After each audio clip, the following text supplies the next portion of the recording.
এটা কি লেখা? কোনটা? তুই তো জানিস আমি ফোনে ছোট ছোট লেখা বুঝতে পারি না। কি লেখা আছে? রহস্য। আর ভিডিও করছে, রহস্য করতে এসেছিস আমাকে? আমি পারি না বলে? না অন্য কিছু দেখা না, আমি এক্ষুনি বলে দেবো। দেখা এটা কি বলো? কোনটা? অত মুখের কাছে এ ধরলে আমি কি করে বলবো কোনটা?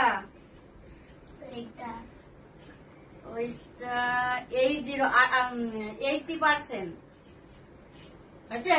আমি কোনটা বলো, তুমি কোনটা বলছো? তো আমি চোখে কম আরে দেখি না দেখো রে। ফোন।